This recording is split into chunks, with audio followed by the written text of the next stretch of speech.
We've received a lot of warnings and reminders from priests, and especially from priest exorcists, about the occult and witchcraft. One thing they keep emphasizing is the dangerous misconception that people can control demons. Just listen to this and listen carefully. Pay attention to how he actually believes he's in control and can direct evil spirits to do whatever he wants. Difference with a magical practitioner to somebody who's just using basically free will to bring about political changes, for example, is that the tools we're using are directly in relationship to the spirit realms themselves. We're not looking to bring about change through the realm of reason, that if I do this, you're going to have, if I put my money together now, in 2 years, I'll have the money to open a business. We're not looking in that practical, reasonable world. We're looking to, if I shift the quality of spirit here and push spirit in this direction, the end result will be this. That's what makes us magical practitioners, is the canvas we're working with is a canvas of spirit. Now listen to this old clip of Msgr Rossetti. He couldn't be any clearer on the matter. I was speaking yesterday to a man who had practiced magic and witchcraft and sorcery for over 2 decades. He said, yes. He said, many witches think they can control demons. In the beginning, he said, they don't realize that everything they do is connected to demons, or any power that a witch has really comes from demons. But as they move on in the practice, many begin to realize that it's all demons.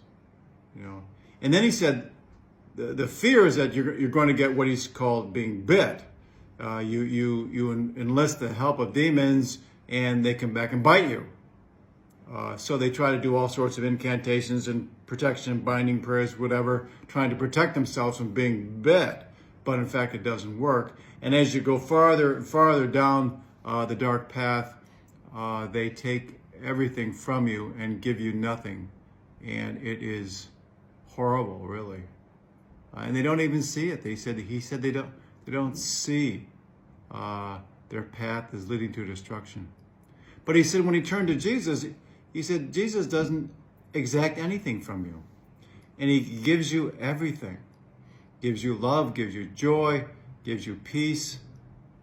So it's my plea to all those who are practicing magic to cease. It's a path of destruction. And turn to Jesus, who gives you what you're really looking for. All of us want to love and to be loved, to know God's joy and God's peace. May Jesus enlighten each and every one of you. May he turn many, many, many people practicing magic and witchcraft away from the dark path and turn to the path of light. And may God bless you.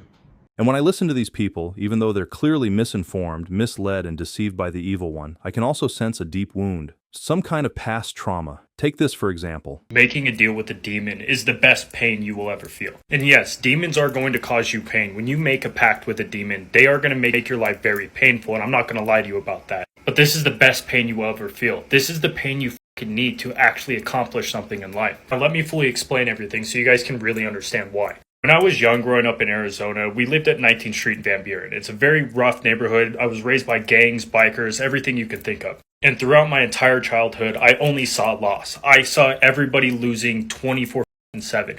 And I wanted to not be a loser more than I wanted to be a winner. My entire childhood, I was running from the fear of losing, which that can get you pretty far in life. It can get you to the point where you're not losing, but it will not get you to winning. See, when you have something behind you that you're running from, you can move pretty fast. But when there's no reward in front of you, you're still limited. And making pacts with demons is very similar to this situation, where you have something behind you that you are really afraid of, but there's also something in front of you, a reward at the end of the day. And it takes a combination of both to be successful. You need something in front of you that you're running towards and something behind you that you're running from. And whether you've had an easy life or not, it's not really relevant, because they are there to fill that void, to give you something on either side, the thing that you are missing the most. And though this clip of Father Vincent Lampert from one of his past public lectures isn't directly related to what that young man just said, it still reminds me of a case Father Lampert shared before. Is inviting a demon in or cultivating relationships with a demon.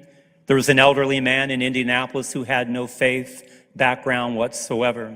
The family of this elderly man were concerned because they said, he's always fostered relationships with demons, and we believe he's approaching the end of his life, and we're worried what's going to happen to him when he dies.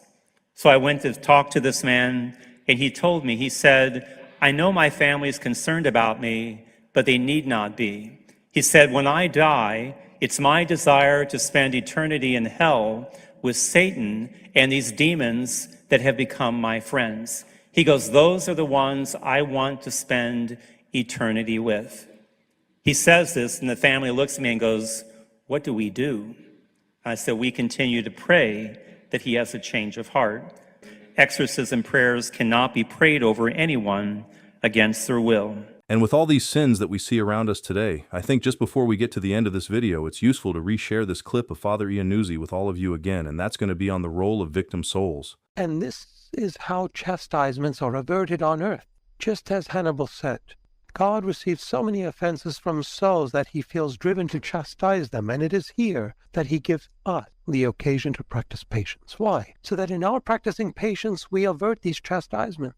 If God did not have victim souls on earth, chastisements would be hitting the earth as we speak like never before. The only thing keeping the world from being plundered, knocked off its axis, and fire igniting the atmosphere right now as I speak is victim souls. That's it. Yes, we have the sacraments. Yes, we have the grace of God. Yes, but this is not enough with the sin in the world today to offset God's chastisement. Look at the Black Plague. The church had the sacraments back then. It didn't stop the Black Plague, did it? 50% of the European population died from it. 50%. That's huge. And it would have continued if people did not get on their knees from the hierarchs to the lay and beg God forgiveness. And it was not until St. Michael appeared, sheathing his sword from its scabbard above Castel Gandolfo at the Vatican, that the Black Plague stopped. Only in response to the people's prayers. And this is the remedy today. The only thing keeping the world alive, in my opinion, when I say alive, I mean from being chastised.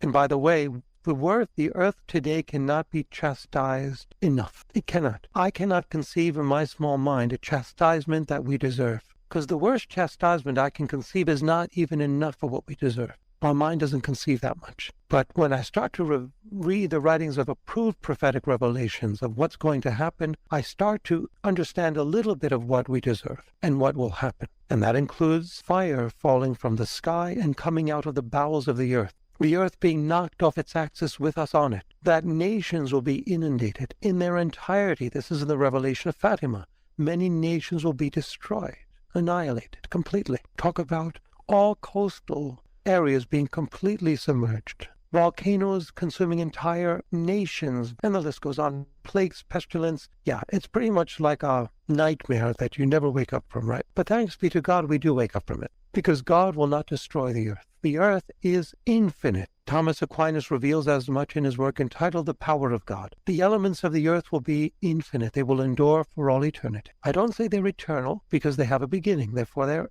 infinite. And the elements are the fire, air, earth, and water. These will remain forever. And this is why we see in the book of Revelation the New Jerusalem, the center of the earth, where Christ was conceived, born, suffered, died, resurrected, and sent forth the Holy Spirit. There he will come back in the flesh to reign on this earth, in the new earth. Not that the old earth will be done away with, no. Pope Pius XII stated that the earth will not be destroyed. It will be transformed just like our bodies after death, to conform to the new eternal modality of existence in the new heavens and the new earth. But the earth will remain in its substance, just like our bodies will remain in their substance. So Hannibal speaks of God averting chastisements through those victim souls on earth who take upon themselves the patience of Christ. He states our patience will strip from God's hands those chastisements that other souls force into them.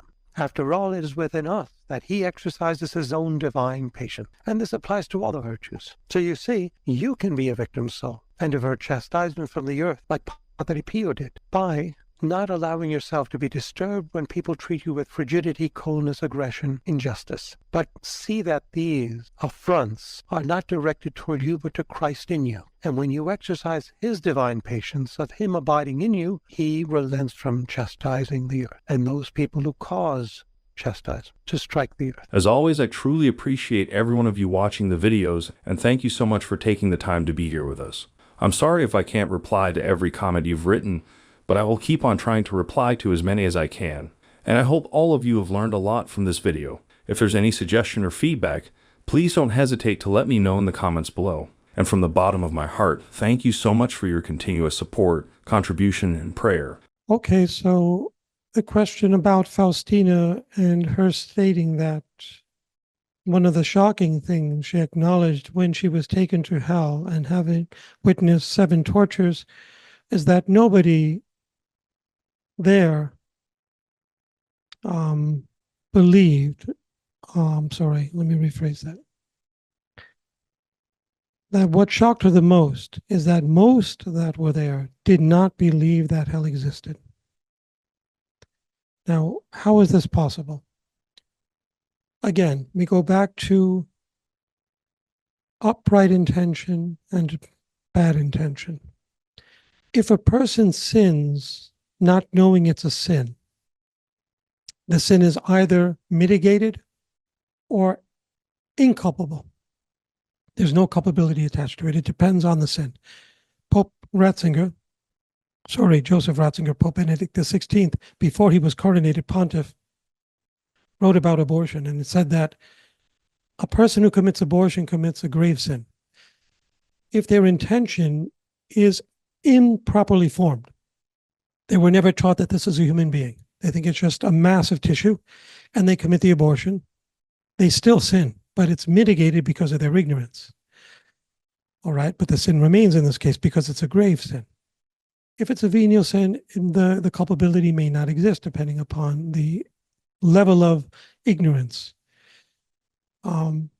Souls that are in hell and did not know there was a hell are those who were culpably ignorant. Okay? They have a conscience that God gave them that tells them to do good and avoid evil without any formal instruction. For example, how did you know not to kill your parents? Who taught you that when you were a child? If nobody taught it to you, why didn't you do it? Because something in you, the voice of God, your conscience said, don't do that. It's really, really bad. Same thing with killing someone else, torturing animals, whatever the case may be.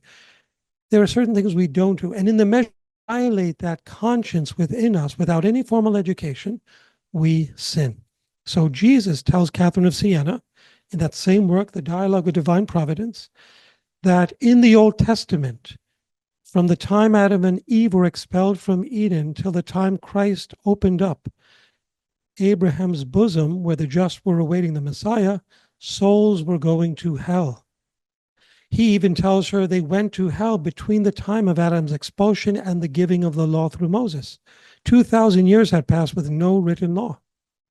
So the question is, how were they judged? How could they go to hell without having a law? The law was the law of their conscience. And in the measure they gravely violated that, they merited different degrees in hell. And in the measure they respected that, they merited different degrees in heaven. They would go to Abraham's limbo until Christ opened up the gates, early gates as they call them, to heaven.